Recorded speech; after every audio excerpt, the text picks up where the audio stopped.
Bon, ça y est, on est posé en Grèce, donc on est dans le Péloponnèse. Et voilà notre petite aire pour la nuit.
Pour la 5e traversée, 4e.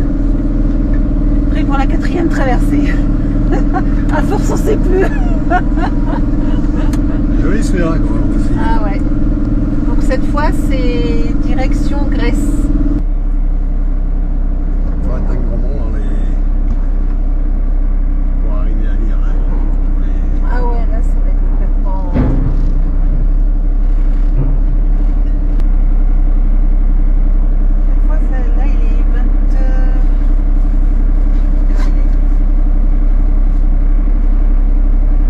Là, il est 21h15, ouais. Départ 22h30 pour une arrivée à 8h du matin. Ouais, 8h du matin. Attends. Toi, tu montes? Tu montes là? Ouais. Tu ouvres ta fenêtre?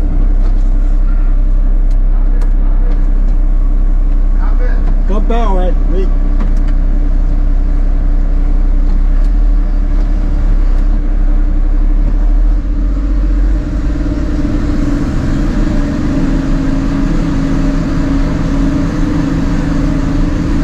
Olivier, il y a celui-là, le bateau, ouais.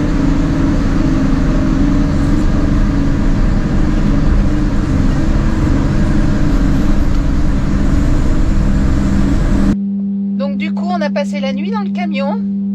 Donc c'était vraiment très agréable, hein. C'est comme à la maison, hein. C'est la maison dans le bateau. Oh putain, on préfère 100 fois plutôt que d'acheter une cabine là. Voilà, et puis de dormir. Ah ouais, nous c'est vraiment le pire. Donc à chaque fois on est tranquille, c'est la 2e fois qu'on fait ça. Moi. Bah, quand on fait les traversées de nuit en fait. Exactement. Et non, c'est vraiment mieux, hein. On est beaucoup plus reposé, puis on mange, c'est notre maison, voilà. Ouais. On fait la vie courante quoi, hein. On fait à manger, on dort, on se douche, voilà, donc c'est nickel. Là on arrive, le bateau, bah, bon comme on n'est pas allé dehors puisqu'on était coincé dans le camion, le bateau doit être pas loin d'être à quai. Oui. Là, tous les passagers redescendent pour rejoindre leur véhicule. Donc ça va être la sortie. Et donc on est en Grèce, on est arrivé en Grèce à Igoumenitsa. On vient de s'apercevoir que ça va être plutôt compliqué de communiquer, de lire les panneaux, ne serait-ce même de regarder le GPS, ça a l'air sympa. Ouais, là c'est un peu plus, Je pense qu'on n'est pas prêt. On n'est pas prêt pour la Grèce. Non. Bon, on a Google Traduction, merci Google. Parce que on a commencé à avoir quelques mots, bonjour, voilà les mots de base. Mais c'est vrai qu'à mon avis, pour se repérer, ça va être un peu plus compliqué. Déjà, quand on regarde pour essayer de trouver un point où on sait qu'on veut aller et essayer de le repérer, soit sur map, soit sur autre chose, c'est très compliqué. Il va falloir réadapter nos méthodes de travail. Voilà. Donc, mais bon, voilà, c'est ça aussi le charme du voyage. Hein. C'est toutes ces petites choses. Non, bah, on va prendre ça comme une aventure. Exactement. Donc on rejoint les copains théoriquement. Voilà, on devrait rejoindre l'île Vicar et Bribri-et-Palou et on devrait fêter le nouvel an ensemble. Voilà. Donc on a plus de 400 km de route puisque nous on est au nord-ouest et eux ils sont au sud-est à peu près, ils sont à nos plis. Donc voilà, aujourd'hui ça va être journée route. Bon, heureusement il y a des autoroutes donc ça va aller assez vite. Enfin, Ouais, tranquille. tout est relatif. 6 heures. Voilà, 6 heures de route, 6 heures, on pense. Donc là, bah, on devrait partir vers 8h30, 9h, suivant à quelle heure on va descendre débarquer du bateau. 8h30, je dis ça, je dis rien. Il est déjà 8h30 ? Ouais. Ah ouais. Donc bon, pour 9h, on espère pouvoir prendre la route et après on fait un touchous jusqu'à nos plis. Voilà. Il y a 1 heure de décalage. Ah oui, ça on l'a pas dit, ouais. Donc ici il est 8h, donc chez vous il est 7h. Voilà, il y a 1 heure de décalage, on a 1 heure en plus. Et donc voilà le programme de la journée. Voilà, c'est parti. Allez, c'est parti. On va faire chauffer.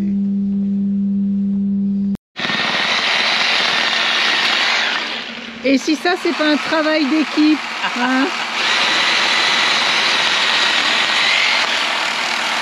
Les hommes sont en train de nous faire du petit bois. On arrive les gosses de On l'a ramassé sur la plage. Et là, on fait une petite bouchette. Bon, ça y est, on est posé en Grèce. Donc on est dans le Péloponnèse. On n'est pas loin de... Moi, je ne sais pas si vous connaissez un petit peu. C'est vraiment au sud de la Grèce. Donc on a rejoint... Voilà, les copains des Lovicar. Bribri et Palou. Voilà, c'est le camping-car juste à côté. On est tous les trois ensemble. Là, on s'est trouvé un petit spot sympa là sur la plage.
Et donc comme partout, même en Grèce, hein, on tombe sur des petites chapelles. Donc voilà, bon, celle-ci elle a bien vécu, hein. Une petite restauration ne lui ferait pas de mal. Mais voilà, on tombe sur des petites chapelles comme ça. Et elles sont toujours en accès libre en fait. Voilà, vous avez à peine accroché. Hop. Et voilà, c'est toujours richement orné. Là, il y a des photos de saints. Tout là, c'est pour faire un don. Voilà, il n'y a plus de cierges. Mais de temps en temps, ils doivent remettre des cierges. Voilà, même en Crète, voilà, on tombe sur des petites chapelles comme ça.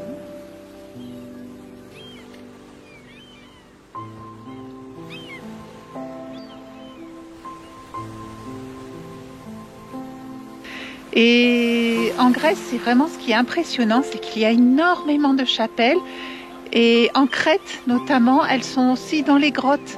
Il y a des petites chapelles troglodytes. Et donc celle que l'on va voir là, elle est dans une grotte. Donc on va aller voir ça. Ça y est, 257 marches.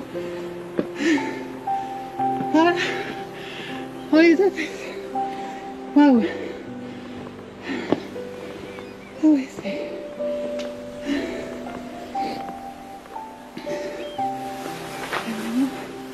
On est dans une grotte.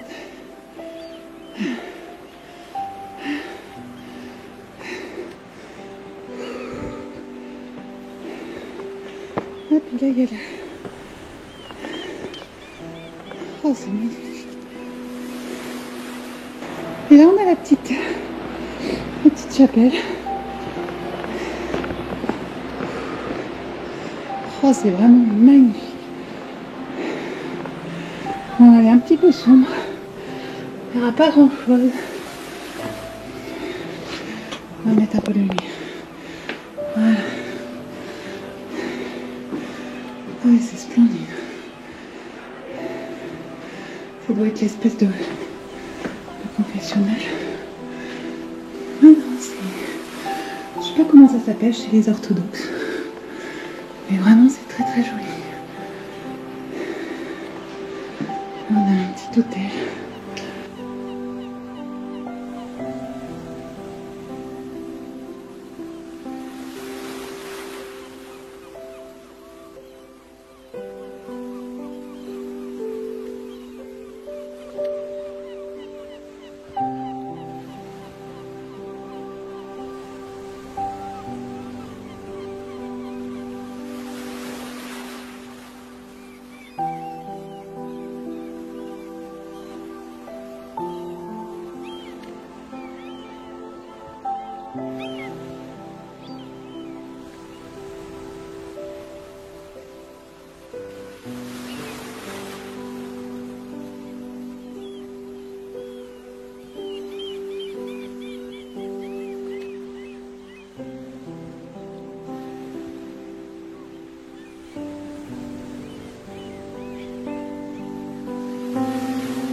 Alors cet après-midi, on profite d'une belle journée pour se faire une petite balade dans les champs d'oliviers.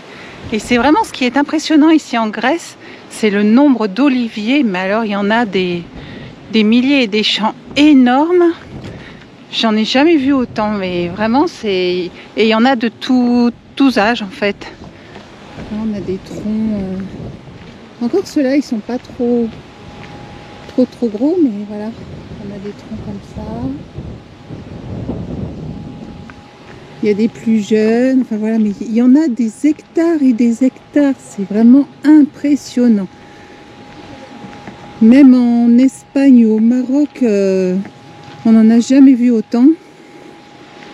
Et ici, c'est vraiment le pays de l'olivier. Bon allez, on a repris la route ce matin. Donc tout le monde, hein, avec les Louis-Car, avec Bribri et Palou. Voilà, on est à 3 véhicules et on est sur les routes, grecques. Donc on voit bien les lacets là. Voilà. Là on est au milieu des montagnes. On descend encore plus au sud. Hein. On va vers Monemvasia. Là on monte plus qu'on descend. Hein. Là on monte plus qu'on descend. Ouais. Oui, non, mais on descend sur la carte, mais on monte sur la route. Hein.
Bon allez, ce soir on reprend les bonnes habitudes. Hein. Un petit chaudron. C'est reparti. C'est reparti, voilà. Avec tout le monde. Notre premier feu depuis... Ouh, ça fait un moment. Hein. Ouais, depuis l'année dernière. Ah bah ouais. Depuis l'Espagne. Depuis l'Espagne, ouais, peut-être. Depuis l'Espagne. J'ai du duel. Avec quand on est rentré du Maroc. Nos feux de 6 mètres. Ouais, bon, là on va être un peu plus soft hein, quand même. Autant de bois que ça. Ouais. On a ramassé le bois sur la plage. Ouais, il y avait plein de branchages et tout ça. Et puis voilà, le premier feu de la saison. Ouais, Brigitte nous a ramené de quoi faire un petit punch. Donc ça faisait longtemps, là ça fait au moins depuis le mois de juillet, depuis la nomaderie qu'on n'avait pas fait de punch. Donc voilà, Jean-Marc va nous préparer tout ça. Et on... de la recette, Jean-Marc. Ouais, elle est gravée. Et on va se mettre autour du feu. À l'intérieur. Ah ouais, celui-là il a mis taper dur. Ça c'est dédicace aussi à Joe Barou, à Mika et Jess. Parce que... Bon, il y avait que qui avaient souffert encore, ça irait. Mais et à Michael et Vanessa aussi. Nos amis les Congars. On avait passé une bonne soirée. Donc là voilà, on va se faire un petit feu avec un petit punch. Voilà, ça va être une bonne soirée. Changement d'ambiance aujourd'hui. Hier on était là-haut, il faisait un super soleil et on a eu une nuit très agitée. On a eu une petite tempête, 80 km/h de vent, beaucoup de pluie, de l'orage, peut-être même de la grêle puisqu'à un moment ça a fait beaucoup de bruit et la foudre a dû tomber pas très loin parce que ça a bien claqué. Donc voilà, et on peut apercevoir les cargos qui se sont mis à l'abri justement en prévision de la tempête. Donc aujourd'hui on est dimanche, ils vont sûrement rester ici encore aujourd'hui. Donc là on voit que la mer est calme parce que justement on est dans la baie. Mais de l'autre côté c'est un petit peu plus agité. On devrait encore se ramasser un petit grain vers midi, 13h. Et on pense reprendre la route après ce petit passage délicat. Et redescendre un petit peu plus sur le sud, aller rechercher un petit peu le soleil. Nous avons pris la direction de l'extrême sud de l'île. Là vraiment je peux vous dire qu'on en prend plein les yeux. On est sur une plage mais vraiment paradisiaque. Et donc la particularité de cette plage, c'est que on l'appelle la plage au sable rose. Car il y a des milliers de particules de coraux qui colorent l'eau et le sable, qui se déposent sur le sable. Et c'est ce qui lui donne sa couleur si particulière.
Et bien sûr, ce qui devait arriver arriva, n'est-ce pas? On est un peu planté. Ah non, mais non. Non, c'est pas. Non, là tu touches à rien, j'arrive. Je vais touche à rien, j'arrive. Oh, c'est pas planté, ça, si. Il a gratté, hein. Ah ouais, il a gratté. Hein. Ah oui, il a gratté. Bon, t'es content de toi? Ouais. Moi, je vais Souvenir. démarrer, moi. Souvenir, souvenir. Ouais, Ah oui. encore une fois, voilà. Il a fallu que Jean-Marc se fasse remarquer.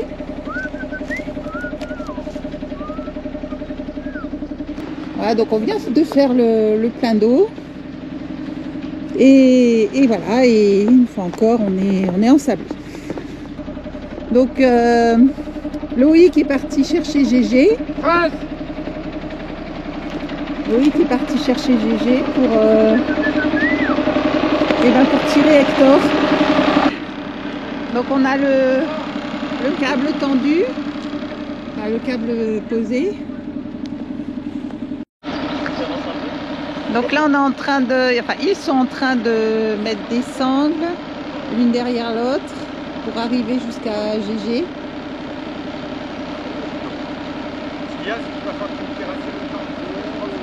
Loïc est remonté dans GG, Jean-Marc dans Hector.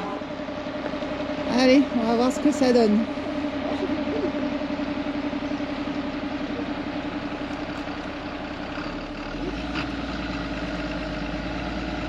On met en tension. Allez. C'est bon. Ça y est, Hector est sorti. Ah bah voilà, on a l'habitude. Ça se passe tout seul.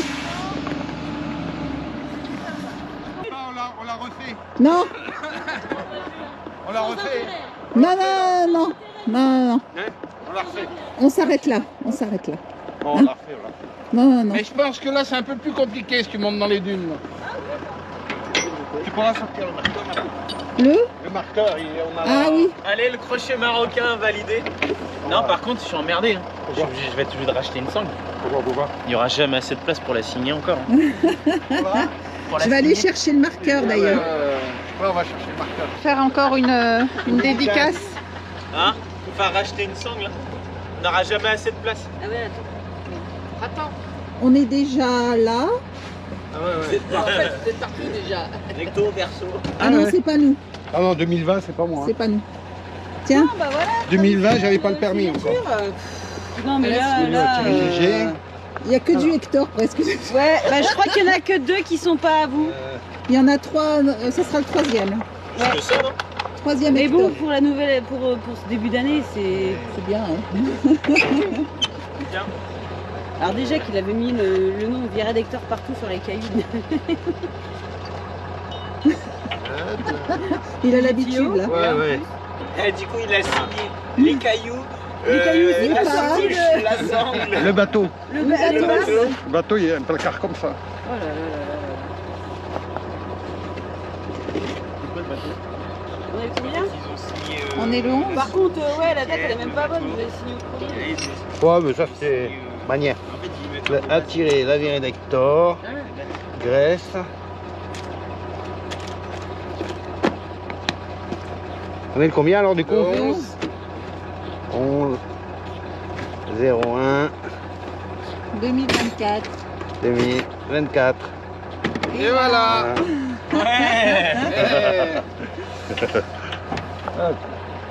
Et voilà, ça vient compléter la collection. Voilà, c'est un jeu auquel on s'amuse souvent avec les copains de la Lovicar. Donc voilà pour les Péloponèses, hein. C'est sur ces belles images que se termine notre petit périple sur la presqu'île vraiment au sud de la Grèce. Donc comme vous pouvez le voir, on termine avec ce cargo qui est vraiment symbolique en fait au sud du Péloponnèse. C'est un cargo qui s'est échoué il y a une quarantaine d'années. Il s'agit du Dimitrios, donc qui s'est échoué dans les années 80. Donc ça fait une petite attraction touristique, on en a profité aussi. Hein. Ça nous a donné l'occasion de faire de belles images. Hein. Ceux qui nous suivent sur Instagram ont pu les voir.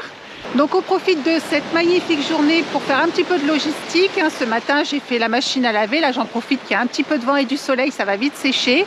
Jean-Marc lui a mis toutes les batteries à recharger car on a eu 2-3 jours de mauvais temps, enfin de temps un petit peu moins propice au rechargement des batteries on va dire. Donc là on en profite, on recharge tout à fond pour pouvoir reprendre la route tranquillement, puisque demain donc on repart sur la route. On monte un petit peu plus sur le nord de la Grèce, on va quitter les Péloponèses et on va essayer de se trouver une petite source chaude, là ça commence à nous manquer. Donc un petit bain chaud, ça va nous faire du bien, parce que la mer est froide quand même, hein. J'y ai mis les pieds, c'est pas très chaud, hein. Donc voilà, on va continuer à découvrir un petit peu ce magnifique pays.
Bon, les paysages paradisiaques, pour l'instant c'est fini.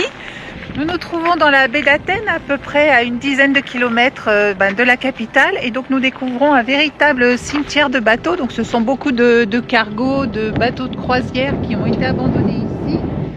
Donc le pays prend des mesures pour se débarrasser de ces épaves, car c'est un désastre écologique, hein, on ne va pas se cacher la face. La plupart des bateaux que vous voyez là sont encore armés, c'est-à-dire qu'ils ont encore leur moteur, leur cuve de gasoil, l'huile et tout ce qu'il faut pour le faire fonctionner. C'est un vrai désastre écologique pour la baie, hein. Avant c'était un endroit de baignade pour les habitants et maintenant ils n'y mettent plus un orteil, hein.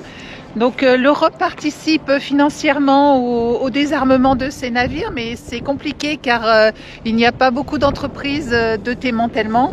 Donc pour l'instant, la politique du pays, c'est de se débarrasser de ces épaves, mais ça va prendre encore beaucoup de temps. Alors on vient de nous informer que nous nous trouvions dans une zone interdite. On peut comprendre que le sujet soit particulièrement sensible. Donc on range les caméras, le drone va rester dans sa sacoche. Et nous allons prendre la route direction les sources chaudes, une toute autre ambiance.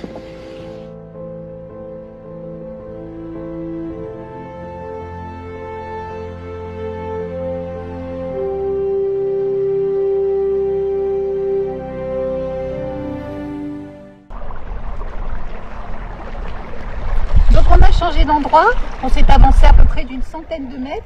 Alors là, il n'y a vraiment personne, hein. On est seul au monde, on a un bassin pour nous tout seuls. Et là, changement de décor. Là, on se trouve vraiment au pied des sources chaudes. Là, on n'a jamais été aussi près. Là, on descend du camion, on rentre dans le bassin, c'est vraiment génial. Alors l'eau est à plus de 35, hein. Mais avec des températures à 4 degrés le matin, je peux vous dire que pour commencer la journée, c'est vraiment très agréable. Et on en profite à fond. Là, elle est beaucoup moins chaude quand même qu'en Sicile. Donc on peut y rester un petit peu plus longtemps, hein, pour en profiter.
c'est agréable.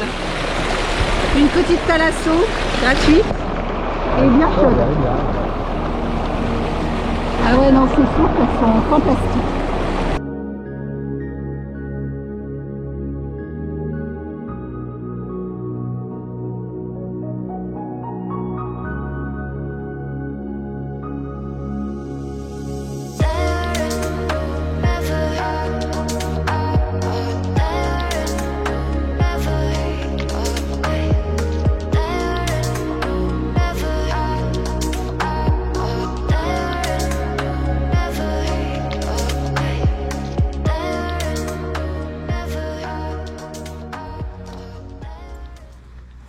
Alors aujourd'hui, c'est dans un site incontournable de la Grèce que nous poursuivons la découverte de ce pays. Je veux parler bien sûr des météores. C'est un site inscrit au patrimoine mondial de l'UNESCO depuis 1998.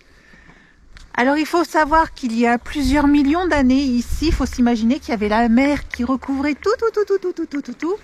Et quand elle s'est retirée, elle a découvert ces falaises vraiment vertigineuses qu'elle a mis au jour. Et au XIVe siècle, les moines ont érigé les monastères. Ils en ont construit 24 à peu près.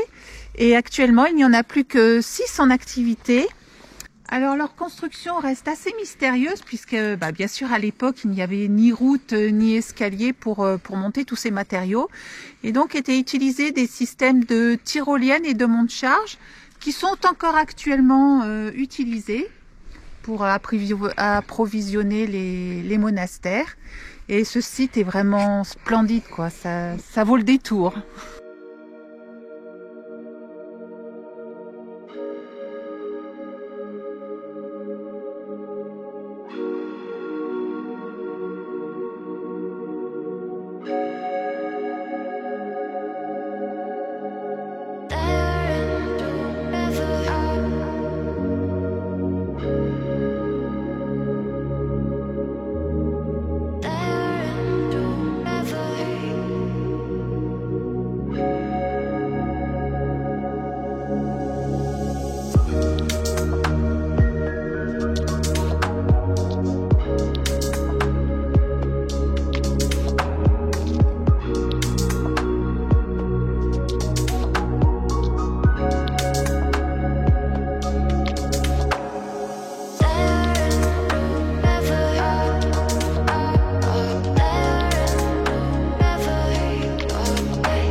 Donc ça y est, on l'a trouvé. Alors on a mis un petit bout de temps à le trouver justement au milieu de tous ces cailloux parce qu'il y a plusieurs constructions troglodytes. Et donc on cherchait vraiment ce très ancien monastère qui était construit dans la roche. Donc il fait partie du site des météores, mais contrairement aux autres monastères qui sont construits donc sur les falaises, celui-ci a été construit donc dans la roche. Et c'est vraiment le plus ancien de la région. C'est vraiment un endroit paisible au milieu des roches. Cette construction est assez impressionnante et c'est vraiment hors des sentiers touristiques, donc c'est ce qui est vraiment très agréable, car vraiment il n'y a personne aux alentours, on est tout seul.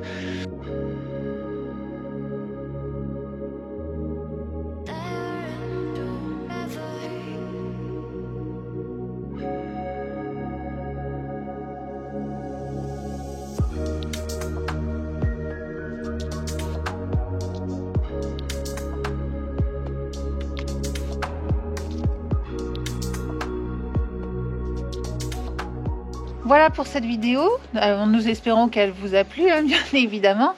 Alors pour nous, ce passage en Grèce nous a permis de découvrir des endroits vraiment atypiques.